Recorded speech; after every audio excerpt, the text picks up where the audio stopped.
ஐயா, வாழ்க்கையில நம்ம பண்ற மிகப்பெரிய தவறே இதுதான். எப்ப பாரு மத்தவனை பத்தியே யோசிக்கிறது. மத்தவன பேசுவான், மத்தவன சொல்லுவான், மத்தவன நினைப்பான். இதெல்லாம் ஒரு வாழ்க்கையா? நான் மாப்ள வெட்டியா இருந்த நீ வெளியூருக்கு வேலைக்கு போனியா? எப்ப வந்த? இப்பதான் பெட்டியில நான் துணியா? யோ, நான் கஷ்டப்பட்டு உழைச்சு சம்பாதிச்ச 30 லட்சம் ரூபாய் பணம் பெட்டியில இருக்கு. அட என்ன மாப்ள சொல்ற? பரவாயில்லையா, வீட்டுக்கு சாப்பிட்டு போவ. பணத்துக்கு கொடுக்கற மரியாதையை மனுஷனுக்கு குடியா?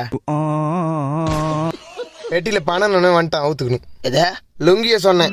ஓ, நான் பங்காளி கையில பெட்டியோட போயிருக்கிற. நான் பெட்டியோட போவேன், உள்ள செட்டி போடாம கூட போவேன். உனக்கு நான் முட்டி வலிக்குதா?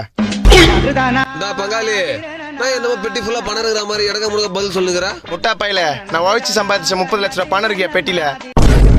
நான் பங்காளி சொல்ற, எனக்கு அப்பவே தெரியும் பங்காளி நீ எல்லாம் சம்பாதி பண்ணு. கை வலிக்குது, கொஞ்சம் பெட்டியை வீட்டு வரைக்கும் எத்தனை மாதிரியா? நான் எத்தனை வரும் பங்காளி? அப்போலாம் என்ன பங்கு கையில நான் துணி பெட்டியா? அடிங் போறம்போக்கு 30 லட்சம் ரூபாய் பணம் பெட்டிடா. அதுக்கு ஏண்டா அச்சா? பங்காளி கஷ்டப்பட்டு சம்பாதிச்சு வந்தா துணி பெட்டின்றா.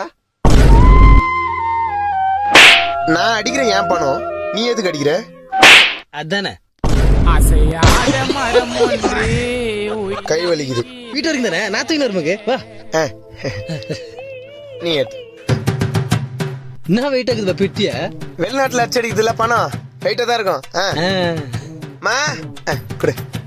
வந்துரு இந்தா, நாளைக்கு மறுபடியும் காலையில வேலைக்கு கிளம்பிடுவேன். நீ என்ன பண்ற? 2 பெட்டில அழுக்கு துணிக்குது, துவைச்சு வச்சிரு. பங்கு அப்ப பெட்டியில 30 லட்சம் ரூபாய் பணம் இல்லையா? 30 லட்சம் ரூபாய் பணம் இருந்தா நான் கால் வலிக்கு வந்து வரேன். பேசாம ஒரு காரை போட்டு கால் டாக்ஸில வந்துக்க மாட்டேன். காலம் செய்த கோலமடி கடவுள் செய்த குற்றமடி